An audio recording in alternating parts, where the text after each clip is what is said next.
So, hello and welcome to the 28th edition of Filmfest Hamburg. I'm Daria Becker from the program team, and I'm thrilled to welcome today with me Christiaan Olwagen from South Africa. Hi, Christiaan. Hello, hi. Christiaan is one of the most prolific filmmakers of nowadays South Africa. At the same time, he feels at home also on stage, as he directed numerous plays and theater. And we will talk about his film POPPIE NONGENA, his fourth feature. So Christiaan, thanks for this film. It's marvelous. Congrats. And your film is based on the novel Die Zwerfjaren van POPPIE NONGENA, written in Afrikaans by the novelist Elsa Joubert, and was published in '78. So what did fascinate you about her story, about Joubert's novel, so that you decided to bring it on screen?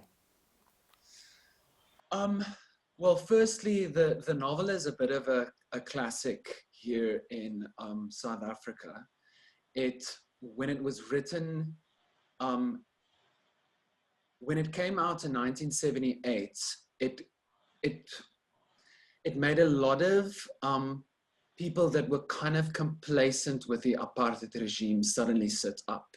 I think it was the first time they got to really know the personal struggle of a Black woman. And in South Africa, there's a culture of Black women working in white homes and raising white children.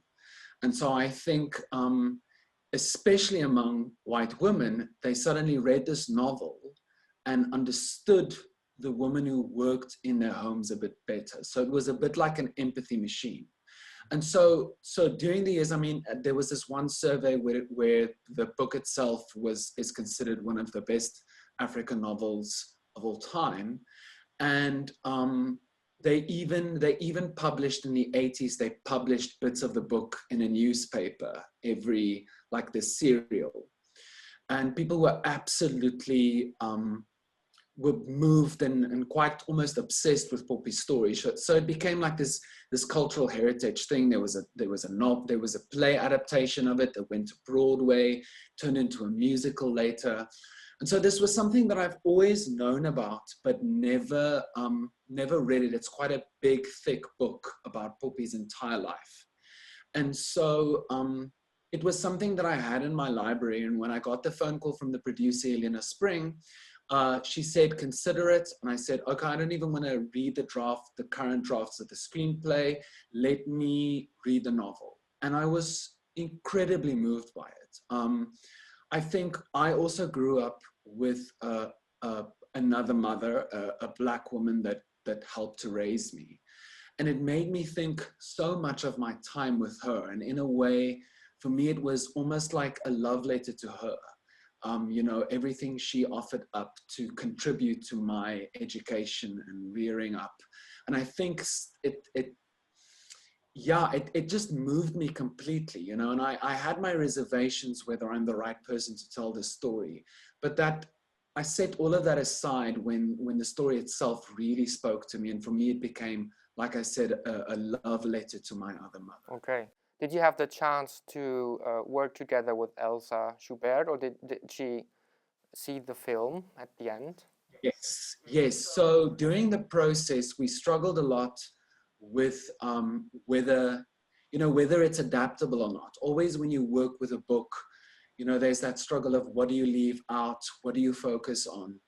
And so at first, we kind of attempted to tell Poppie's whole story, from being a young girl growing up until when she moves to Cape Town. And at one stage, I kept on telling my co-writer, Sarki Botha, this isn't working. It's turning into a bit of a Wikipedia article about a person's life, and we're not really getting time to invest in the personal struggle. It just feels like a highlight reel. And so we actually met with Elsa, and at one stage she said she almost gave us permission to do what we need to do. She said, she used this analogy of a washing line, that you pick that washing line, this bit of story that you want to hang all the laundry onto, and from there pick a facet of the story and focus on it. And I had been toying in my mind with, really only focusing on the last year in the novel, which is 1976, which was such a tumultuous year for both our country and, in Poppie's struggle. It's the climax of the novel. And so getting permission from her was absolutely fantastic. And from there, suddenly we had the key to unlock a whole film. And from there, we just flew. And then eventually, Elsa was very frail by the time the film came out. She was 97. And so we took the film to her and had a special screening. And she was incredibly moved by it. And she said, that this had exceeded her expectation.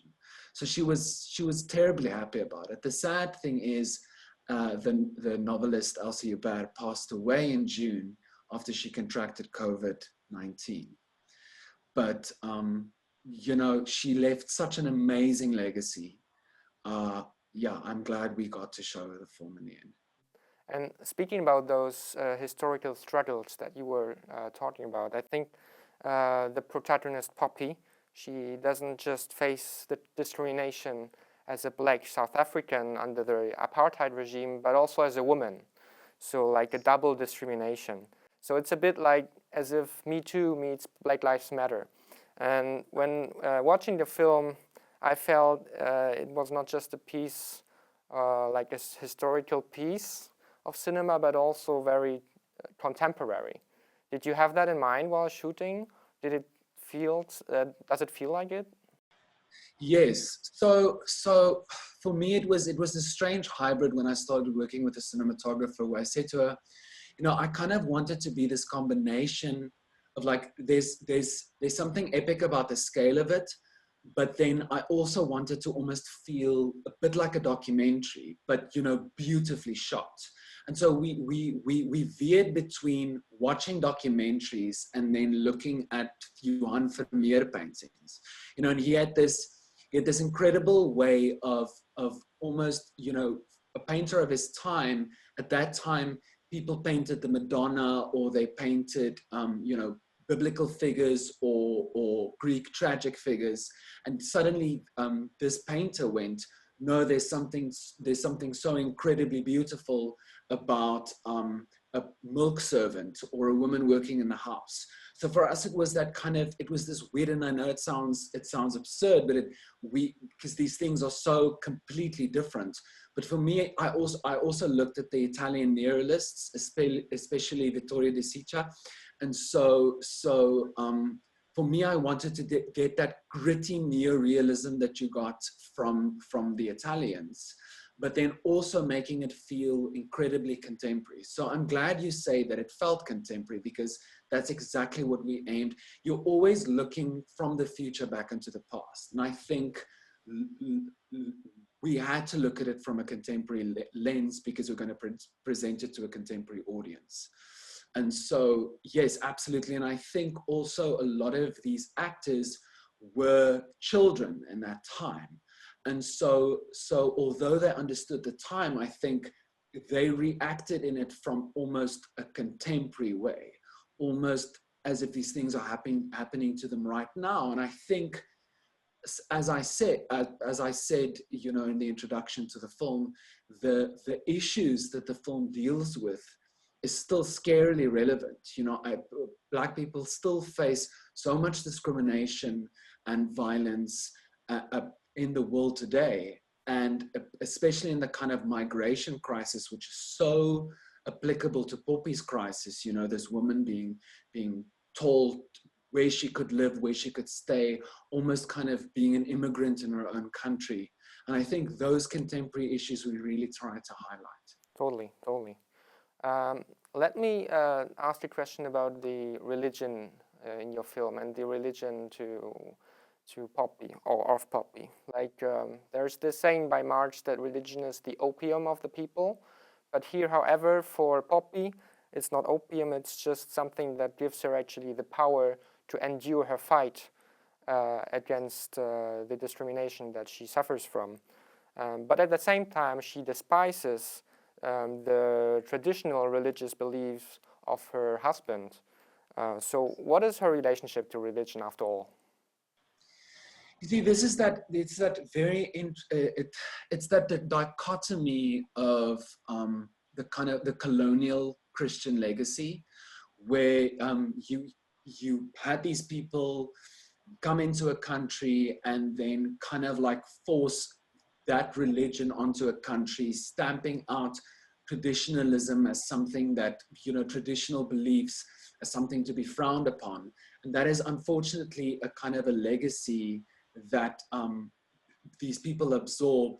But then within that kind of forced doctrine, you get people who form a really close personal bond and connection to the religion. It becomes, as you say, their strength. It becomes the thing that drives them forward. And I think that's such, and it also, interestingly enough, that was a big connection point between Elsa and the woman that this was based on, Eunice, is that they both, Elsa in interviews said, they shared the same language and they shared the same religion.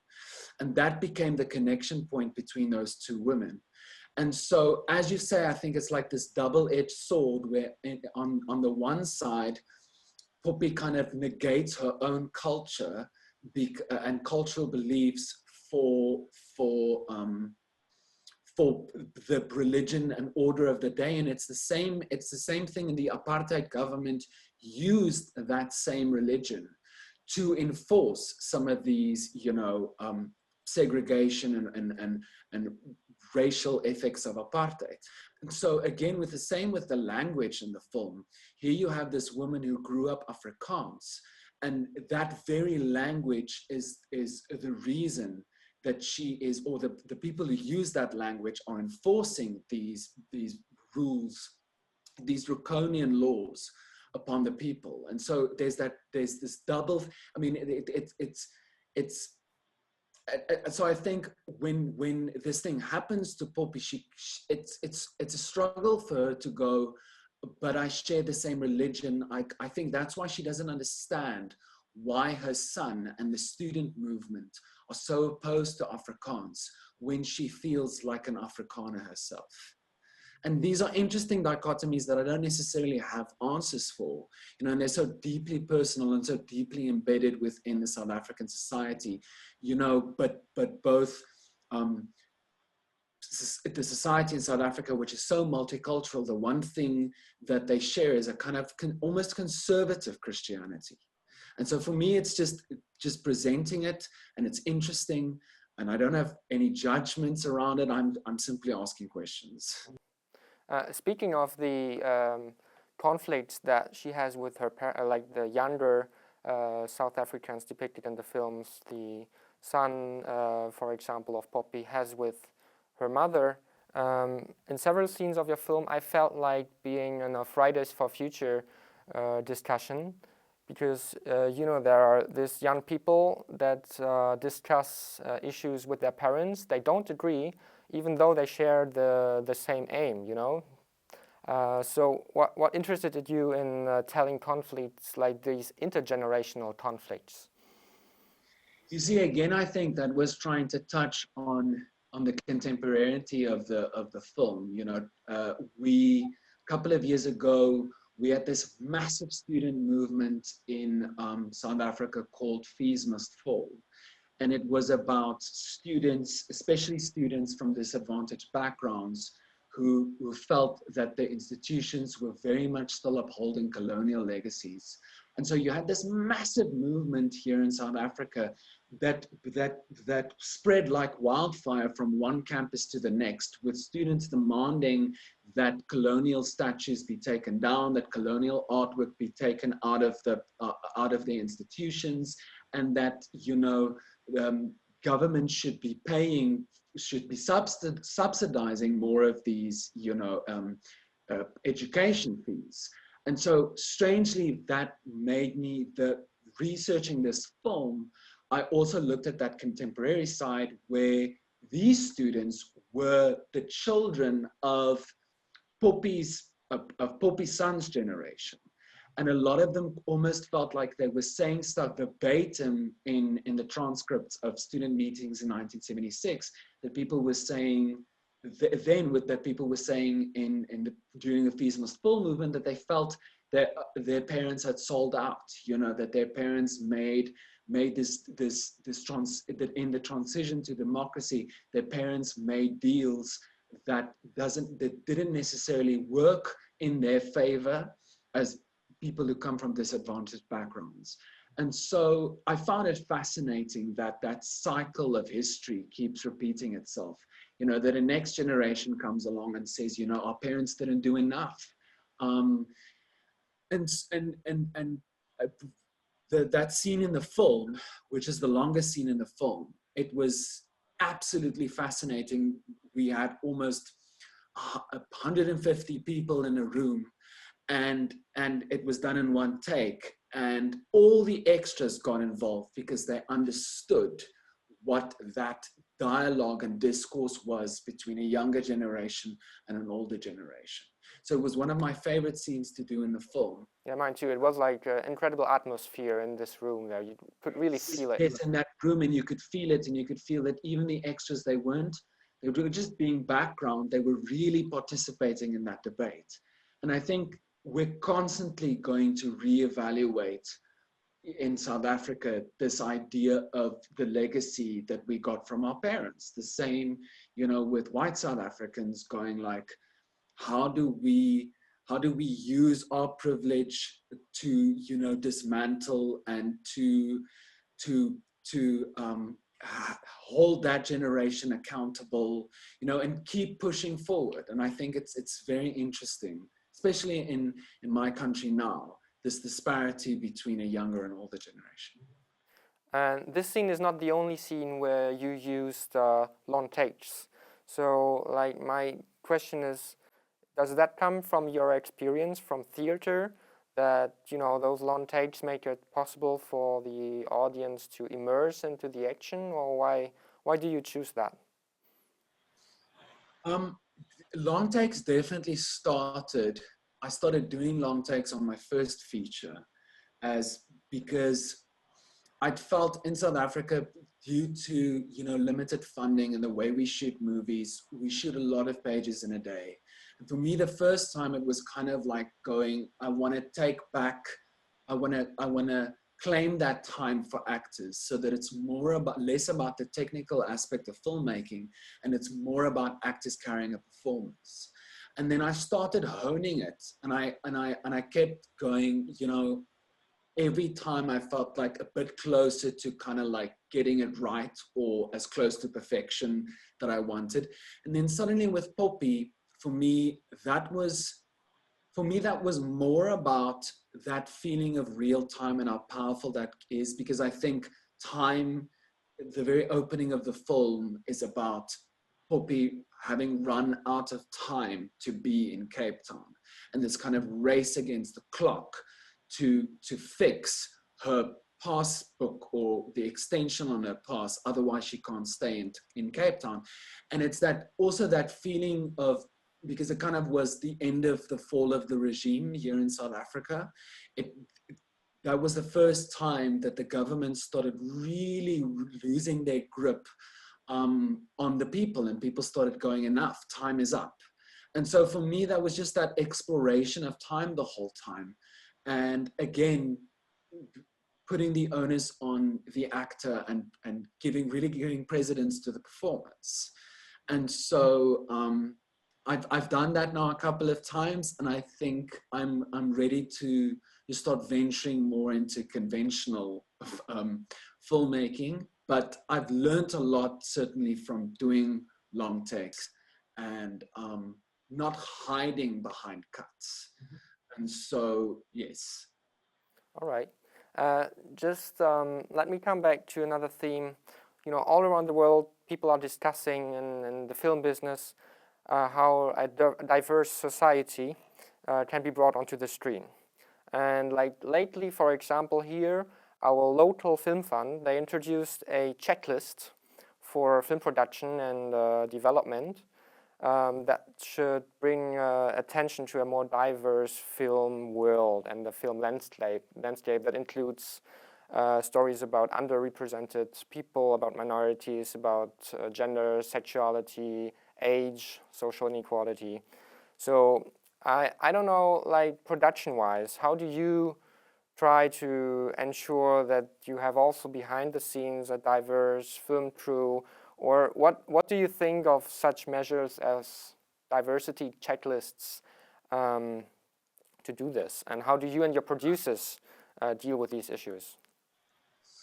Frances McDormand, I think it was the Oscars, she spoke about inclusion riders, you know, and leveraging your privilege to make sure holding production and producers responsible for being inclusive.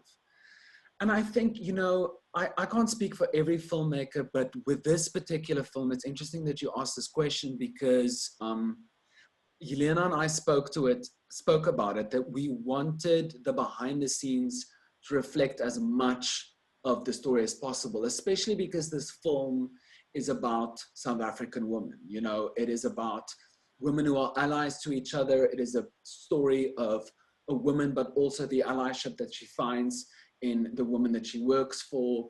And so as a man, I wanted to be surrounded by more female collaborators. I mean, I think generally I tend to gravitate more towards female collaborators, but I think that's in my nature, and it's because I was raised by a single mom, you know. But with this film, I really insisted. And so we ended up having most of our heads of departments as women. It was shot by a woman, it was produced by a woman, makeup department was women, the costume department was all women, you know, all the heads of departments were women. So we really tried to where we can, you know, make it as diverse as possible, because up until that time, film was still very much, you know, male-centered environment, especially in a crew. And I have to tell you that it made a massive difference, and it was a great atmosphere on set. And people really rallied behind this film, you know, and what it means. So I think these shifts are important. I think it is important to